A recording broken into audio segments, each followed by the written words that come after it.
Bonjour à toutes et à tous. Aujourd'hui, on va essayer de remettre en route une fendeuse thermique qui a été stockée pendant un long moment sur un terrain. Donc, le moteur n'est pas bloqué, absolument pas, mais il refuse de démarrer.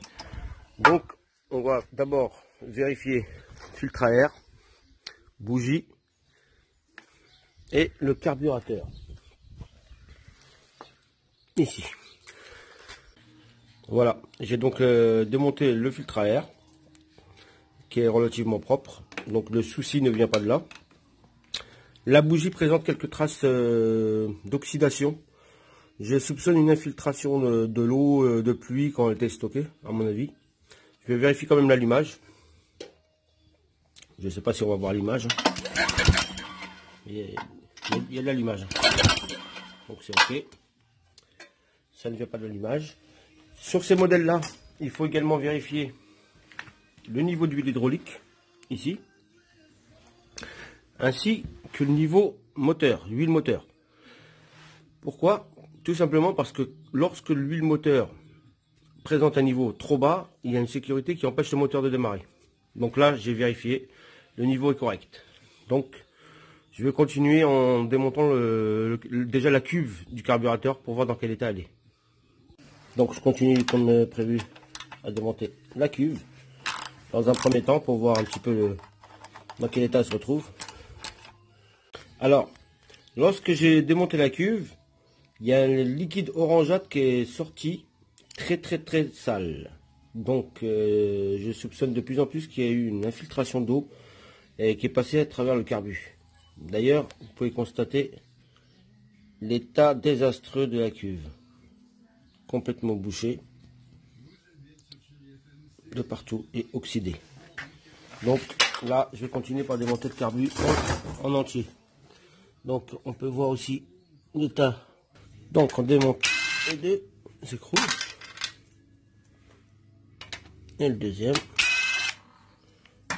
Voilà. On a un petit tuyau derrière qu'il faut tirer dessus. Et on ramène cette partie. Donc là, on déconnecte la durite d'essence. On prévoit un récipient pour récolter l'essence s'il y en a encore dans le réservoir. Et on enlève la tringlerie, le ressort et le petit accélérateur. Ne pas oublier également le joint. La durite est déconnectée, on récolte l'essence. Là j'en avais remis, c'est pour ça qu'elle est propre. Hein. Sinon je pense pas qu'elle aurait été dans cet état là. Et j'enlève la tringlerie.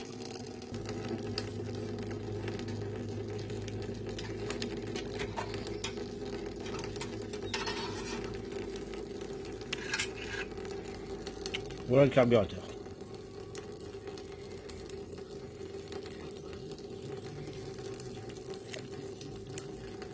Pour vidanger le moteur, il faut dévisser ici. J'ouvre un petit peu pour mettre de l'air. Déjà c'est vrai que l'état de l'huile est un petit peu bizarre. On va voir ce que ça donne une fois dévissé.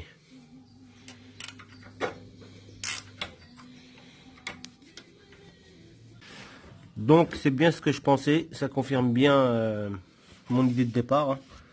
L'huile a une couleur vraiment bizarre, la texture et la viscosité également. Je pense que l'eau a dû s'infiltrer également dans la partie moteur. Je penche également la machine pour vraiment vider toute l'huile qui se trouve à l'intérieur. J'ai donc vidangé toute l'huile, j'ai remis de l'huile propre. Et je vais encore vidanger une seconde fois pour vraiment enlever toutes les impuretés et toutes les saletés qui se sont mises à l'intérieur. Donc j'ai effectué un premier nettoyage juste pour enlever le plus gros. Donc on voit bien la couleur bien noire. Hein. Donc là je vais changer. Je vais remettre de l'essence propre encore. Et je vais démonter les gicleurs. Et nettoyer ça en profondeur. Donc pour le gicleur principal, il se trouve ici. on voit bien qu'il est bien obstrué, hein. Il est bouché. Ensuite, il va falloir nettoyer et souffler cette partie-là. Et j'ai deux petits gicleurs ici, de part et d'autre, mais qui ne se démontent pas. Il va falloir les replonger au nettoyage et les souffler. Donc, voilà, j'ai dévissé deux gicleurs. Et en dessous, il y avait celui-ci. Donc, on démonte les deux. On les replonge dans soit du vinaigre blanc propre ou soit de l'essence. Le mieux, ça aurait été, comme je le dis d'habitude, un nettoyage à l'ultrason. Mais comme j'ai pas de nettoyeur à ultrason, je vais utiliser de l'essence aujourd'hui. Donc voilà, l'essence est propre, hein. Je replonge le carburateur, le gicleur, la cuve, cette partie en plastique que j'ai nettoyée, je vais la replonger un petit peu.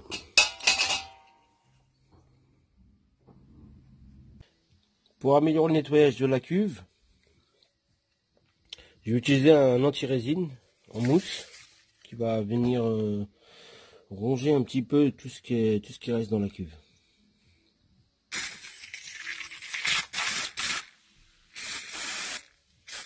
On va laisser agir.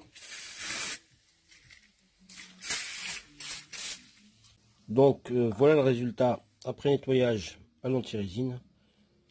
Toutes les particules qu'il y avait à l'intérieur sont nettoyées. C'est parfait. Juste une petite précision, si vous utilisez cette bombe, il faut vraiment que l'endroit soit ventilé avec une fenêtre ou à l'extérieur, hein, de préférence, et ne pas inhaler le produit parce que c'est vraiment nocif et ça bloque la respiration. Donc voilà, la partie carburation a totalement été nettoyée et soufflée. Les gicleurs sont parfaitement propres, ils ne sont plus obstrués. L'autre également, partie très importante, hein. La cuve est nickel. Le carburateur a été soufflé. J'insiste bien qu'il faut une soufflette, hein, parce qu'il faut bien souffler à l'intérieur des deux orifices là. Cet orifice, enfin tous les orifices doivent être parfaitement propres et bien soufflés. Donc là, les joints ils sont encore en bon état, donc je pourrais les réutiliser. Si vous en avez des neuves, bah, vous mettez des neuves. Sinon, bah, c'est réutilisable. Donc là, je vais m'orienter vers la partie moteur. Alors côté moteur, je vais commencer par démonter le pot d'échappement. Ici, là et là. Pour pouvoir jeter un œil à l'intérieur du cylindre, voir s'il y a des dégâts ou il y a des saletés. Donc là c'est dévissé. Il n'y a plus qu'à sortir le pot d'échappement. Je vais en profiter pour le poncer un petit peu et mettre soit un petit coup de peinture dessus anti-rouille qui tient la chaleur. Et on va jeter un petit œil à l'intérieur. Alors ça n'a pas l'air très endommagé, hein, donc ça c'est normal. On va tirer un petit peu sur le lanceur pour voir ce que ça donne. Bon, il n'y a pas trop de dégâts ici. Il restera juste la pipe à nettoyer et à remonter tout ça. Donc j'en ai profité également pour jeter un coup d'œil à l'intérieur du cylindre où il y a le piston. Et il n'y a pas de gros dégâts. J'avais une caméra d'inspection que j'ai introduit à l'intérieur. Et tout est propre, c'est nickel. Donc là, les gicleurs sont remis en place. Le flotteur, le joint. Et je vais remettre en place la cuve maintenant. Voilà, le carburateur est totalement remonté. Tout fonctionne bien. Vérifiez que tous les volets ne se bloquent pas lorsqu'on les manipule. Tous les éléments ont été mis en place côté carburation. Donc on a la pièce en plastique dans ce sens-là pour permettre au fil de bougie de passer par ici. Le joint, le carbu et le dernier joint. Il me restera à mettre le tuyau d'arrivée d'essence, la tringlerie avec son petit ressort. Voilà, c'est mis, tringlerie, tuyau d'arrivée d'essence. Il reste à remettre la partie qui porte le filtre à air et qui permet de plaquer et de fixer le carburateur comme ceci avec son petit tuyau qui voilà. Voilà, le porte-filtre à air remis en place, serré. On va mettre en place le filtre à air, la bougie. Là, je viens de me rendre compte que j'ai plus de peinture haute température noire, donc j'ai juste un petit peu dégrossi le pot d'échappement. Je vais le remonter et je vais mettre un petit peu d'huile par dessus pour éviter qu'il rouille plus, et je le repeindrai ultérieurement. Donc le pot a été remonté, le couvercle de filtre à air a été mis en place.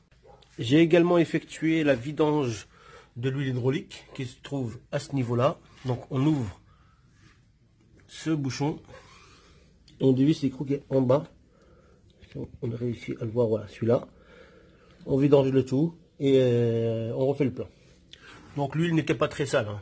Je l'ai quand même changé. Donc là le plein d'essence a été fait, l'huile, j'ai fait le plein d'huile jusqu'au niveau maxi, hein, avec une huile neuve. On va essayer de démarrer et voir ce que ça donne.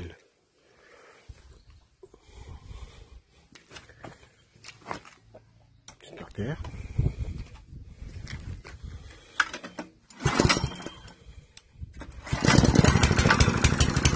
Nickel, ça démarre au quart de tour.